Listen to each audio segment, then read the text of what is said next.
Talk, that's the clock you're all trying to build, not the social media. Manipulate, build to win in Orloj.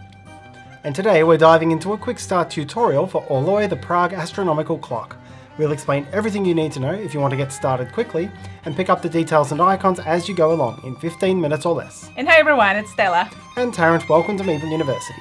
And hey, if you enjoyed this video after watching, like, subscribe and comments. You know what to do. Now let's get to the classroom. In Orloj, players compete to contribute to the famous astronomical clock on the Old Town Hall in Prague.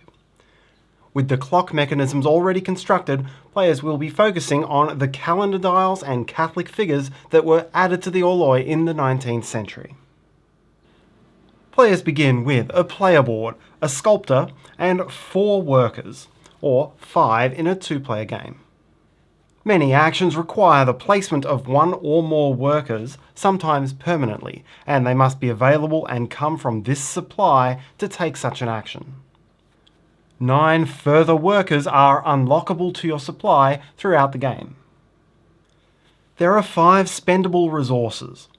The 3 basic resources are iron, wood, and paint.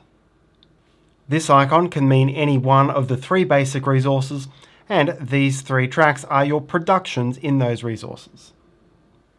There's also gold and coins. Each of these can be spent as if it were any basic resource. Any 3 matching basic resources can be spent as a gold, while there is no substitute for coins. Players also have a unique hammer track, a personal Rooster track, and there are 3 onboard mastery tracks represented by the books. Your positions on these tracks determine your strengths in several actions. This icon is victory points gained immediately, and this icon is points at game's end. These 5 tokens are your deviations. In this game about a clock, there are several thematically mechanical rondelles which players will be managing to take actions. And in most cases, a player can move a dial or rondelle extra spaces beyond what they'd normally be allowed by forcing 1 deviation per extra space, as long as you still have one of your 5 available to flip. This icon is also to force a deviation, while this is to correct one. Deviations give you flexibility, but can lose you points if overused. The game plays over a variable number of turns, clockwise around and round the table, and timed by 4 calls of this golden rooster. I'll explain exactly how this works a little bit later. On your turn, you either activate the clock or pass. You may also take any number of the additional actions on this card. To activate the clock, rotate the astronomical dial clockwise a number of spaces between 1 and your position on the blue mastery track, or further by forcing deviations. Then optionally force deviations to rotate the Orloj clock face anti-clockwise.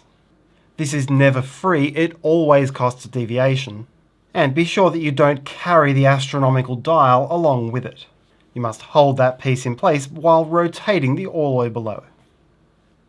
Place one of your workers in the space indicated by the astronomical dial, bumping any worker present including your own back to its owner's supply, and then take the inner action and the outer action in either order.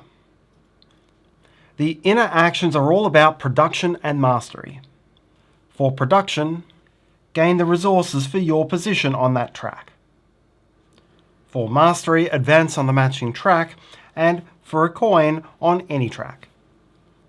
Gain any benefit that you enter or cross. For a red scroll, you collect and replace, and can spend it for its effect as an additional action. First to reach the top of a track immediately gains and scores the blue scroll objective. The outer ring is where the game's major actions are found. Here you gain a coin and an upgrade. Move 1 step up your hammer track or up a production track. When all 3 productions reach or pass a level, unlock that level's worker. Here gain a coin and an apostle.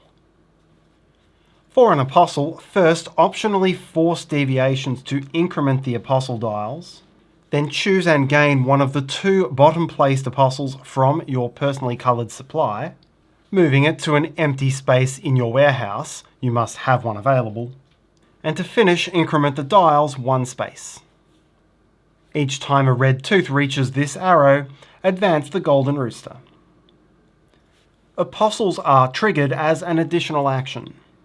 Move one to an empty matching coloured space in your panel, gaining the benefit that you cover at the cost of the resource in that row. Completely filling a row or a column grants further benefits. Here, advance the painter or the moon. In both cases, the strength of action is based on the yellow track. For painting, move the painter clockwise between 1 and your number of steps from the yellow track. Then gain one of the 2 adjacent benefits. For the moon, move the moon clockwise exactly as many spaces as the yellow track, and gain every benefit entered or crossed. These will be basic resources and correcting deviations. You cannot force a deviation to increase the movement of either the painter or the moon. Here, build one of the 3 face-up workshops. This will cost a paint and 1, 2, or 3 of the printed basic resource. Gain the benefit in the top band of the card and take your worker from that slot if you haven't previously taken it. Add that workshop to either the left or right of any row of workshops you've previously started. If you complete a construction or apostle icon, trigger that action immediately. Then slide all remaining workshops to the right and replenish from slot 3. These spaces in the centres of workshops are for assistants. There are 6 different assistants, each with a different end scoring objective, and you may take an assistant that you don't already have each time you reach this step on a track, or fill up an apostle column. Add it to this space of your warehouse, you must be able to make the space available. As an additional action, you can place an assistant. Move it from your warehouse to a workshop, pay the basic resource on that workshop, and gain the benefit that you cover on that workshop, as well as unlocking that assistant's endgame scoring objective. Here you can construct a dial on the Orloj. Choose either the month or zodiac grid. Based on this limit on your hammer track, move that grid's hammer token between 0 and that many spaces clockwise, or further by forcing deviations.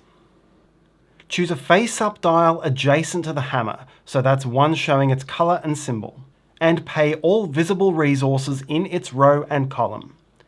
Here, dial 12 would cost a gold and a wood. Dial 8 would cost a gold, a wood, and 2 paint. Gain 2 points for each resource you pay. Move that dial face down to its matching space, put a worker on it, and gain 2 points for each of your workers in its adjacent cluster. So this would be 4, this placement would be 2, and this placement would be 8. Then gain the benefit in the painter's ring that aligns with your placement, and gain the hammer track benefit from the left of your card. The construction grids always begin the game with between 4 and 6 dials completely blocked out, depending on your player count, and 1 space empty to increase resource costs. The remaining 5 to 7 dials will be the ones available to build. The last action is to sculpt. Place your sculptor from your supply onto one of the 4 sculptor spaces, or if it was already on the board, move it to a different space, bumping any sculptor who was there back to its owner's supply. You'll take that location sculptor action based on which sculptor level you've reached or passed on the pink mastery track. The higher your sculptor, the cheaper or better your action.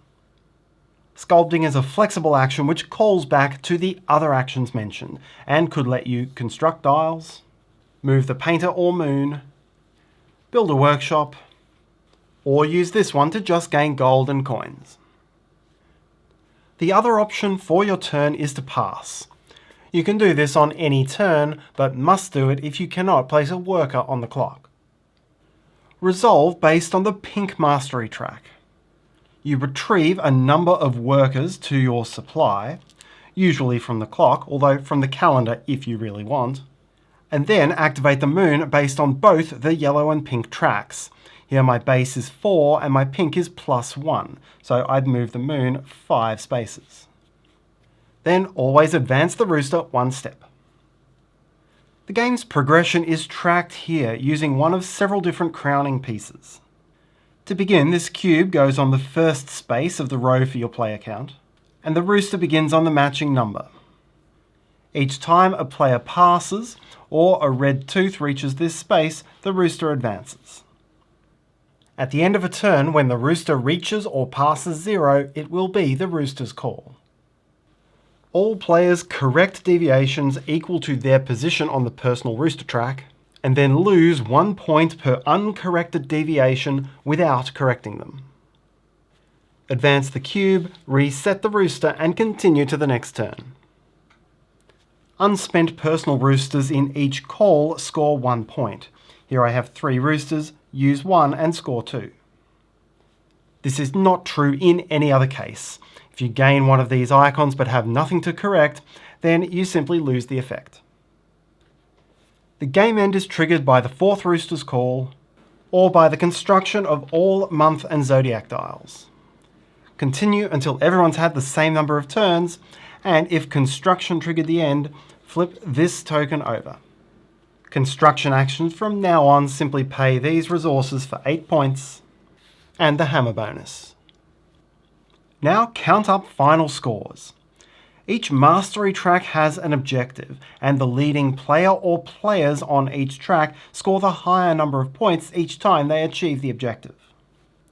Any other player who has at least reached level 3 on that track scores the lower number. At level 2 or below, you score nothing. These 3 objectives at the workshops are raced for during the game and scored at game's end. As an additional action on any turn, if you've achieved the objective, permanently commit a worker here, and the first to place also gains this bonus.